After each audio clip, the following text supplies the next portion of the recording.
Dream of the Red Chamber, Chapter 15. The source material captures the main character, Jia Baoyu, moving through 3 totally distinct worlds. 3 worlds all in one short trip. Exactly. You've got the absolute peak of imperial formality, then the ruthless pragmatism of his own family's power brokers, and finally, the stark reality of rural agricultural life. So the mission today is to use this one event, a funeral procession, which you think is just about mourning, as a kind of lens. A lens to see the huge social contrasts of elite life. We aren't just summarizing the plot here. We're unpacking the radical cognitive dissonance that this short journey outside the city walls forces on our sensitive young aristocrat. Right. It's not just a field trip for him. It's an intellectual awakening, but it's hidden inside this very formal ritual. And we need to pay close attention to the details. The difference between, say, a 5-clawed dragon on a robe and a rusted hoe on the ground. Because both define his world, right? They do, but he only understands one of them. Okay, so the funeral procession begins, and almost immediately, right out of the gate, it's interrupted by this incredibly high-stakes formal encounter. Jia Baoyu meets Prince Shuarong of Beijing. Mm-hmm. And that meeting, it just instantly shifts the scene from, private grief to a very public theater. It's all about status negotiation. And the sources really, they spare no expense detailing this theater, do they? Not at all. We have to look closely at the descriptions because they are designed to signal overwhelming, just, non-negotiable power. Okay, so what are the immediate signals, the things that tell everyone watching that this prince is, basically a step away from the emperor himself? Well, you start with his clothes, his attire. Prince Shuirong, whose face is described poetically as beautiful jade and eyes like bright stars. Right. He's wearing a clean, white, embroidered, silver-winged hat. But the most important detail, the thing you have to catch, is his white python robe. It's specifically noted as having the 5-clawed dragon design over a river and sea pattern. Okay, so why is that 5-clawed dragon so critical for our listener to understand? Because in Imperial China, the 5-clawed dragon was the sole exclusive symbol of the emperor and the highest-ranking princes, the ones closest to the throne. So it's an immediate visual cue. It's an immediate visual indicator that Baoyu isn't just meeting some random noble. He's meeting a man whose status is practically second only to the Son of Heaven. The formality, the gravity of this scene it's astronomical. And Baoyu himself is also dressed up for the occasion, of course. Styled a bit younger, though. A silver hair crown, a pearl-studded silver belt. Right, and a white python jacket. The visual impact of these two, one is the pinnacle of political power, the other the symbol of the Jia family's inherited status. It's meant to dazzle you. And the prince, he kind of cuts through all that formality with a direct compliment, right? He says something like, Baoyu, precious jade, is well-deserved. He does, but the compliment then quickly focuses on the literal object he wears, the famous jade talisman. Ah, so he asks to actually see the precious treasure. Yes. Baoyu presents it, and Shuirong takes a moment to read the inscription on it. And then comes the really pivotal question. He asks if the jade is truly effective. That is such a fascinating detail. Isn't it? You have one of the most powerful men in the empire, and he's asking about the spiritual efficacy of a magical talisman worn by a teenager. It just highlights the pervasive role of superstition and belief in cosmic order, even at the highest level of statecraft. So how does Jia Zhang, Baoyu's father, respond to that? That's a tricky question. Oh, he gives us a wonderfully careful diplomatic answer. He says it hasn't been tested yet. It's the perfect reply. It shows respect for the talisman's potential, but avoids any kind of boast that could sound, irreverent. But the prince isn't done. He shifts from compliment to, it's almost a high-stakes political critique. It is. Shuirong delivers this immense praise, calling Baoyu a dragon colt and phoenix chick, predicting he'll surpass his father. This is a massive public endorsement. It suggests the Jia family line is secure. Okay, so he's just established that the Jia family is politically favored. But then he turns the corner. Where does the praise become a kind of veiled warning? I'd say it's more than veiled. It's a direct public warning, which is incredibly risky and powerful coming from someone at his level. Shuirong warns Jiazeng that extreme spoiling, or zhongyi, indulgence, is harmful and will inevitably lead to Baoyu neglecting his studies. Wow, so he's essentially criticizing Jiazeng's parenting in public. In public. And by extension, the entire decadent environment of their mansion. He implies Baoyu's current life is just too distracting for real intellectual growth. That's a serious indictment. It is. And to drive the point home, he offers a kind of political lifeline. Shuirong suggests Baiyu should come to his own residence to meet educated people, so he's subtly offering the Jias a highly favorable political association and an alternative educational path that fixes their own domestic flaws. It's a total power play, all under the guise of mentorship. And it's all cemented with that unforgettable royal gift. The string of Jieling, fragrant prayer beads, which, and this is the key, the emperor himself had recently given to Shuirong. Giving away a personal gift from the sovereign is a massive, massive mark of favor. It reinforces the compliment, but also underscores the severity of the warning that came right before it. So once the prince leaves, that intense court formality just dissolves. It dissolves, and the grand funeral procession, which was apparently so elaborate, drew a huge crowd of well-wishers. It continues outside the city gate toward the resting place, T-Khan Temple. But speaking of power, we immediately switch from the prince's imperial status to the ruthless, real-world power of the Jia household's chief financial manager and enforcer. Wang Shifeng. Yeah. Fengji. And her concerns are purely pragmatic. I mean, while others are thinking of spiritual rights, Fengji is worried about managing appearances and controlling Baoyu. She calls him frivolous and headstrong. Right. She sees him outside the city limits and thinks trouble. And she knows Jia Zhang won't manage these kinds of small matters. So she just exerts her authority instantly. She orders Baoyu off his horse and in her carriage. Yep, total control over his movements. Yep. And that act is really just the prelude to her completely rerouting the day's plan, all for her own personal comfort. She decides she needs a rest stop to change and refresh. Now that sounds simple, but the consequences. The consequences are huge. Her attendants immediately divert her carriage toward a northward estate. It's an unplanned detour into the rural landscape. And this is where we see that raw causal link between elite power and, well, rural suffering. When they get there, her attendants don't ask nicely. They just start chasing away all the village men. It's an immediate casual displacement. That's like they're just scenery to be moved. Exactly. It's almost a demonstration of terra nullius, the idea that the land is empty. The elite claim immediate, temporary, absolute ownership over any space they choose to inhabit. Their wealth is the only credential they need. The men are chased off, and the women and girls are just left there to observe. And the source notes that they were completely fascinated. They're watching the clothes, the manners of Fengji, Baoyu, Qinzong. Like they're looking at beings from a completely different evolutionary branch of humanity. They're just spectacles of unimaginable wealth. And this forced detour is really the catalyst for Baoyu's. Yeah. His personal revolution, right? Absolutely. Fengji lets Baoyu and Qinzong explore the rest stop, and for the first time in his life, Baoyu is confronted with his profound, almost unbelievable ignorance. I mean, his entire life has been buffered by servants and walls. He's never had to actually think about how food gets onto his plate. And the sources emphasize this aristocratic bubble by listing the exact tools he finds strange, the things he has no name or function for. Shovels, stakes, hoes, and plows. I mean, think about that for a second. He has to ask an attendant to explain what a hoe is. For a nobleman in an agrarian society, this isn't just ignorance. It's a failure to understand the very foundation of the empire that sustains him. And this causes, I mean, this must have been a huge shock. A huge shock.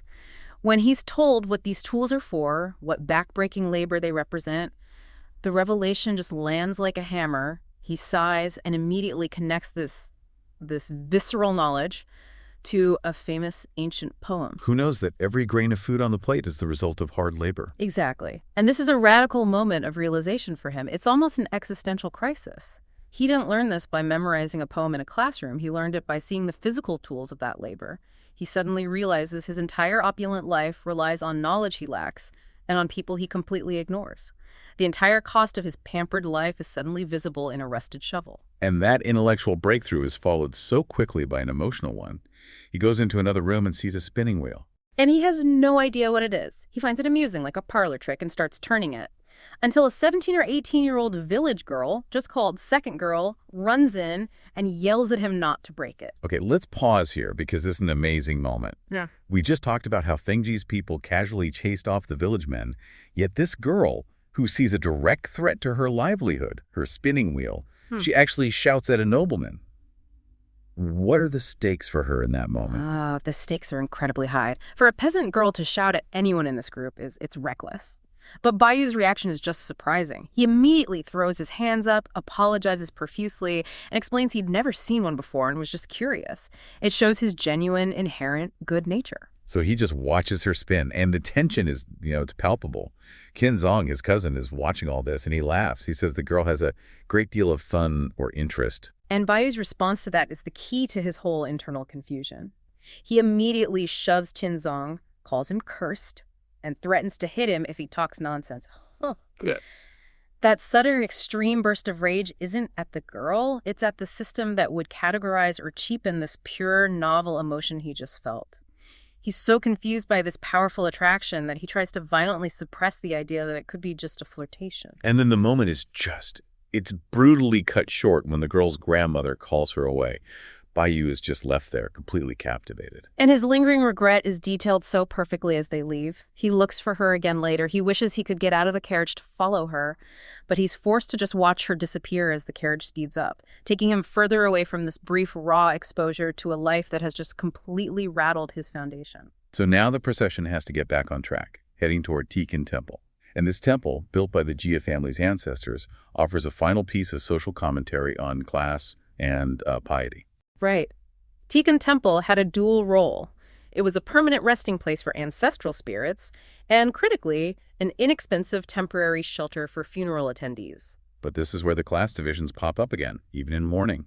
The temple housed the orderly and financially struggling relatives. Why did the wealthy elite, like Fengji, find their own ancestral temple inconvenient? Because it was too communal, too exposed, not private enough. The wealthy and status-conscious, they needed separate, private lodging. Mourning, for the Jia elite, still required maintaining a certain distance and luxury. So Fengji prearranged lodging at the nearby Watermoon Nunnery. Which gives us another great cultural detail. The Watermoon Nunnery has the nickname Mantu Nunnery. Manduan, yes, we love that. Even a religious institution is defined by its marketable product, in this case, excellent steamed buns, or mantu. It really emphasizes the mix of the spiritual and the secular. And we see that play out immediately when Fengji meets the abbess, Jingsu. The abbess apologizes for being absent from the Jia household recently, explaining she's been incredibly busy. And her business is intensely transactional. She's been busy having masters recite the Blood Bowl Sutra for 3 days. Why? Because the household of a certain Master Hugh had just successfully had a son, and the wife sent 10 taels of silver to pay for the ritual service. It's a perfect example of the commodification of piety. The payment of 10 taels of silver buys you spiritual blessings tied directly to keeping the family prosperous, and crucially, meeting patriarchal demands, getting a male heir. Spiritual merit is bought and sold. The sources give us these two parallel storylines that are just moving so fast. And they couldn't be more different in scope, but they're identical in their recklessness. Exactly. On one track, you've got the younger generation, Qinzong, Jiabaoyu, and the nun, Jineng. Right. And they're accelerating this forbidden relationship right under everyone's noses. And then on the other, much more cynical track, you have Wang Xifeng, or Fengji. And she's using the same temple retreat to basically weaponize the Jia family's political influence. For a very hefty profit, 3,000 taels. Yeah.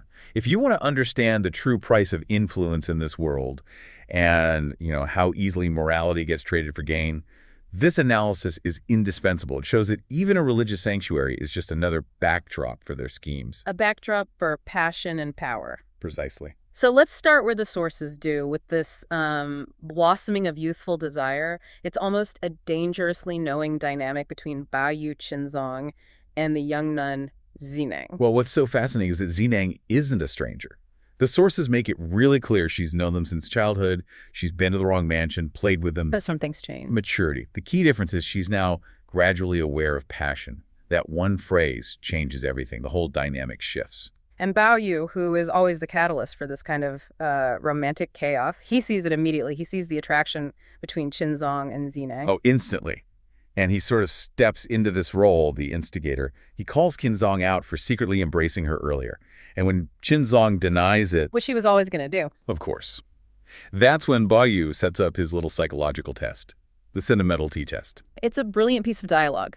He tells Qinzong, "You call her to pour tea for me." And the reasoning he gives is just so insightful. He says if he asks for tea, the act is unfeeling. It's just a command. But if Qinzong asks... Well, then the act becomes sentimental. It's charged.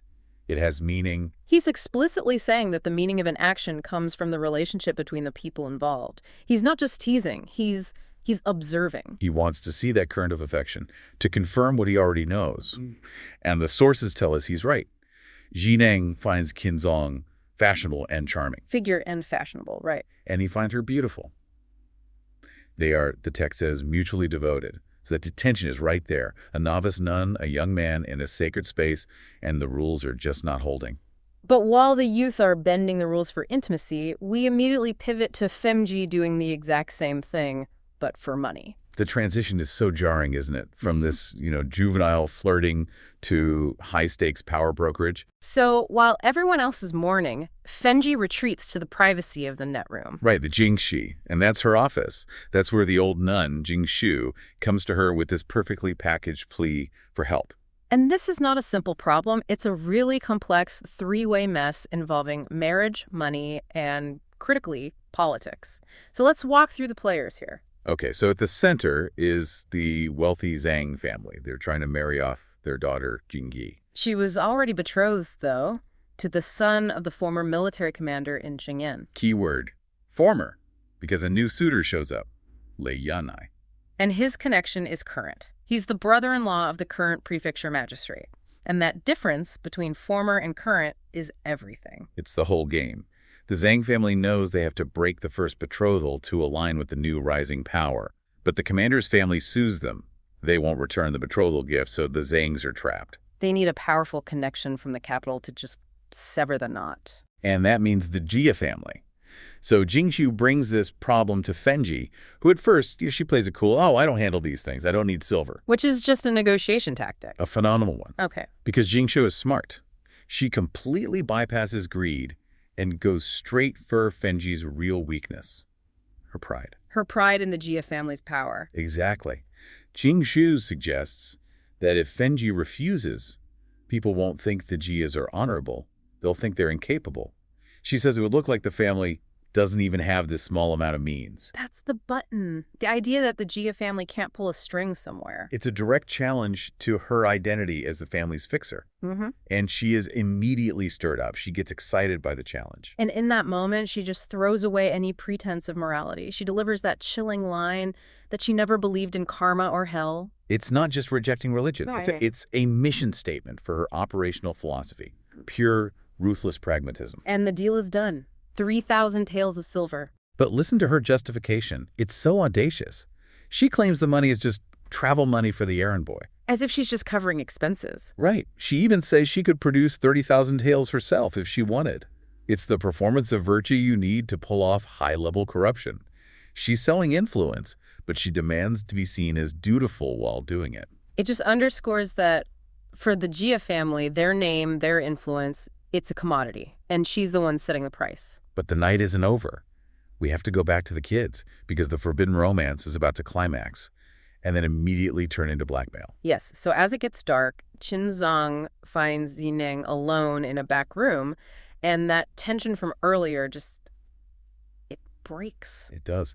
But we should pause on her protest. She stamps her feet, she objects, but she makes a deal. She'll agree only if he promises she can leave what she calls the prison pit of the temple. Prison pit. That phrase tells you everything about her desperation. It does. She sees this as her only way out. She's trading her body for a promise of freedom. And of course, he agrees immediately, blows out the lamp, and they're interrupted. Someone comes in, silently pins them both down. They're terrified. Frozen. Until the intruder just bursts out laughing. And it's Bayou. It's classic Bayou, the agent of chaos. And this isn't just a prank.